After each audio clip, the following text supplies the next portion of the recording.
We're reviewing the Woodford Holiday Edition Whiskey.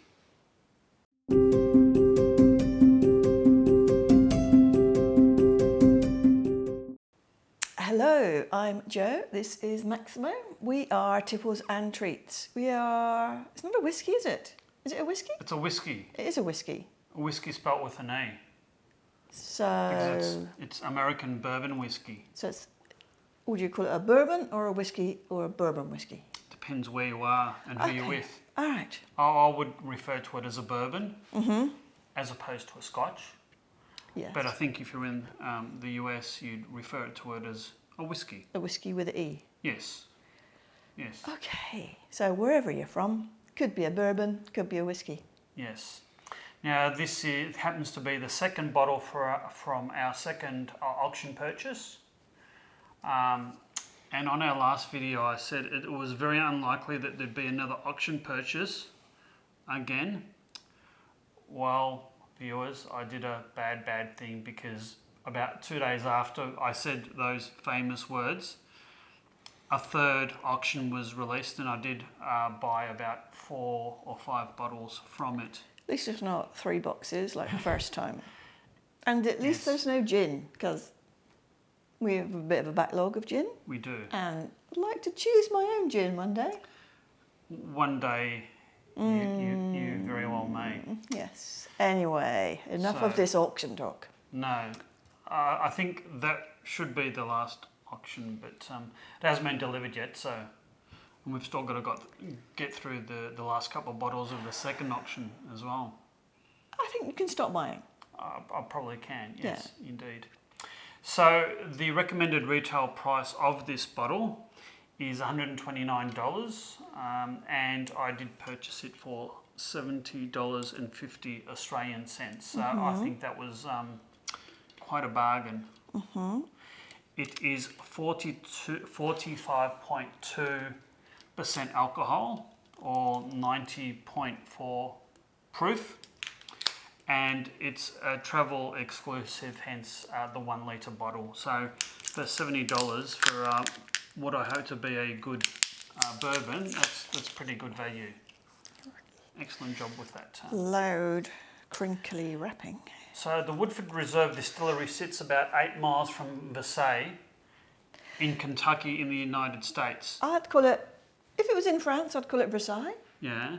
It looks like it's spelt the same way. Yes. I didn't know there was a Versailles in Kentucky. No, neither did I. We do know now. So if you're from Kentucky, please help us out with the pronunciation. Yes. Because it could be anything. In my mouth, it certainly could be anything. Yeah. So this distillery was founded in Kentucky in 1812, and it has had its operations halted a number of times through its long history, through like various wars and civil wars and all sorts of things. The distillery is in fact on the National Register of Historic Places in the US. I'll put a link up for the distillery, and I might actually throw a photo up as well of the distillery from the internet. So it's today the distillery produces mainly bourbon and rye whiskies, with the addition of some wheat whiskies.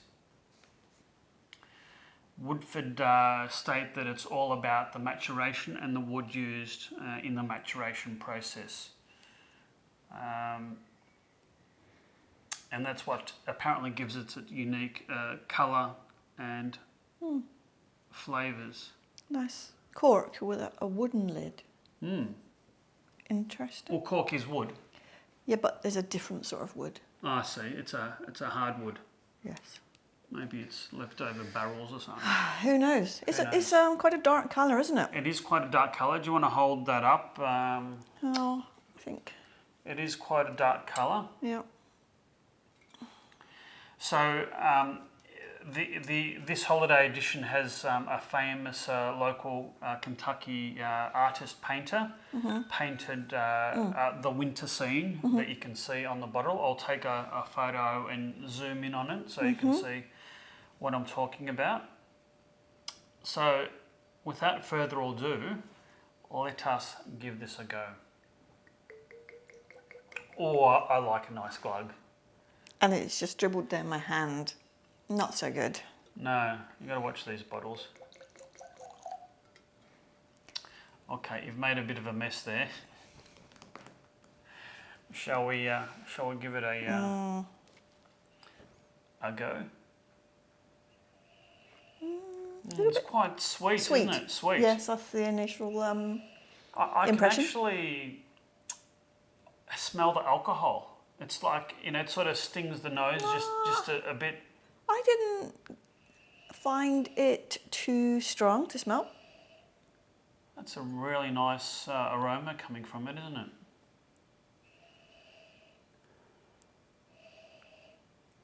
Really nice. It's sort of, I don't know, ripe bananas, caramel.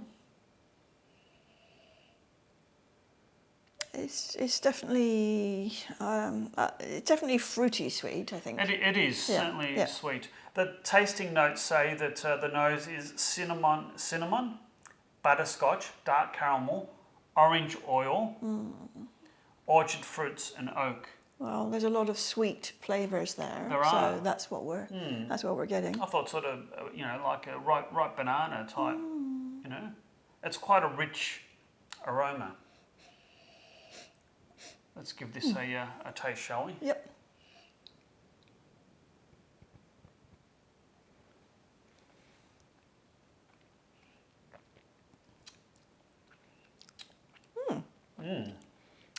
That's quite different. It is. It's quite smooth. Yeah.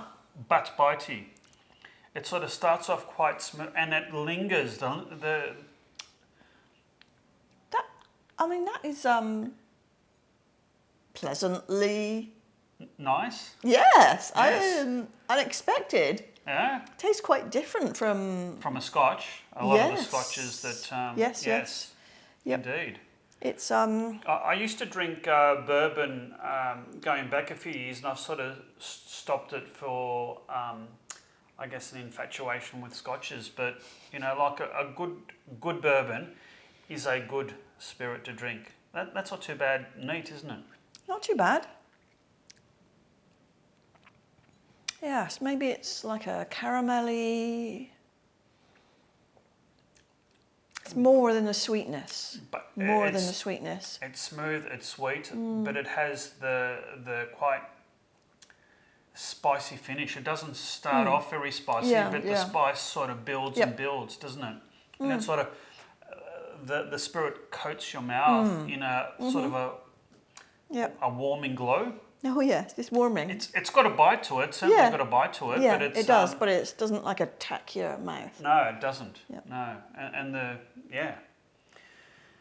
So the palate tasting notes say there's coca, caramel, vanilla, orange peel, orchard fruits, and oak. And the finish is medium to long with bell and spice, lingering sweetness, and chocolatey oak. I'm not really getting into the chocolatey. I'm not really getting into the wood, perhaps in the finish, like sort of the dry finish. It's definitely like fruity and sweet, maybe caramelly. Yeah, I can't detect all of the things that they're saying in the tasting notes. There's a lot happening with this. A lot of pleasing things happening with this. Would you like another one? Yes. Thank you.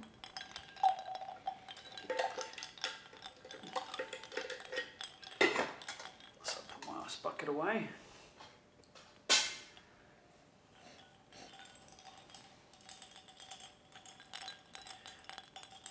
I think we need to let the ice melt a little bit. I can feel it quite cold in my hand now. Me too. It's taken the nose off quite a bit. It has, hasn't it? Yeah.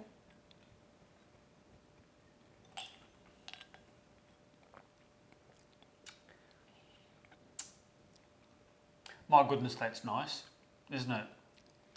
The creaminess is still there.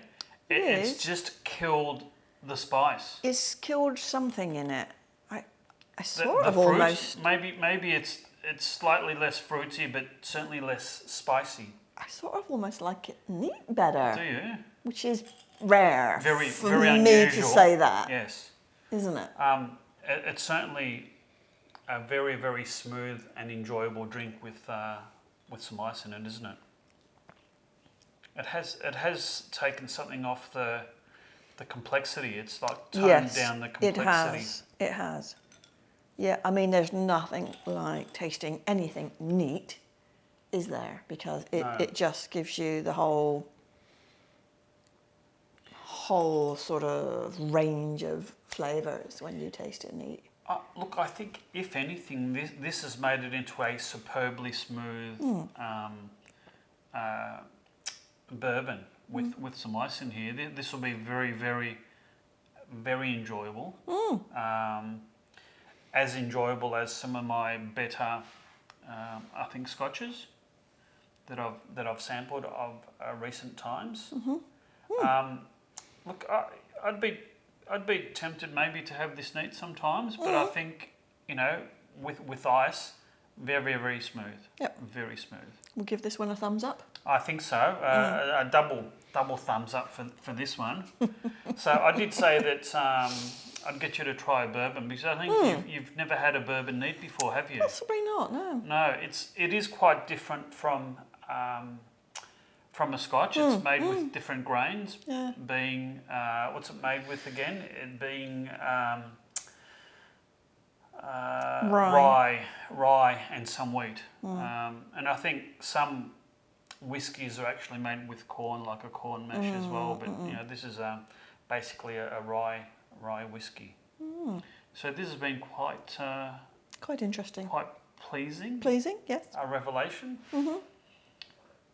Indeed. Well, I thought you'd like this, and I think Woodford. I've seen a couple of reviews of the Woodford on YouTube, and everyone that's tried it has really liked it. So certainly, I've tried this, and I have we liked like it. Yeah. So thanks for all those YouTube reviewers. We concur. We concur. Indeed, we do. Okay. So on that very pleasing note. Cheers. Cheers, Joe. And if you've liked this, please do hit the like and subscribe buttons. Until next time, bye.